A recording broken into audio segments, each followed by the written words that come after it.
Well, I suppose one of the things that people say again and again, and I think they're right, is that we cannot continue with business as usual.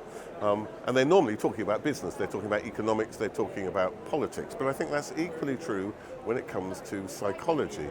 Because one of the problems about consumerism and people consuming ever more and acting as if the resources of the planet were infinite is that it's turned into something integral to human identity. People are valued for how many resources they have, what sort of car you have, what sort of house you have, how much you consume.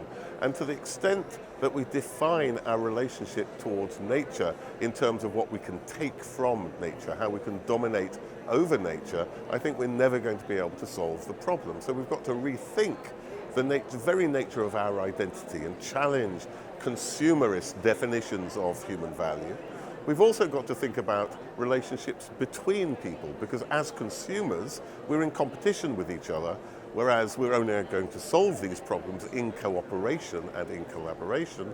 And finally, as I say, you've got to rethink our relationship with nature to go away from one of domination, to think that we can live in a world where we can obliterate the natural, ignore seasons, eat whatever foods we like at any time of year, and we've got to live with nature. We've got to adapt and move with the rhythms and the seasons and so on. So I think there are profound changes in the fundamental nature of human identity which are necessary to deal with the crisis, which are every bit as important as the political and the economic changes.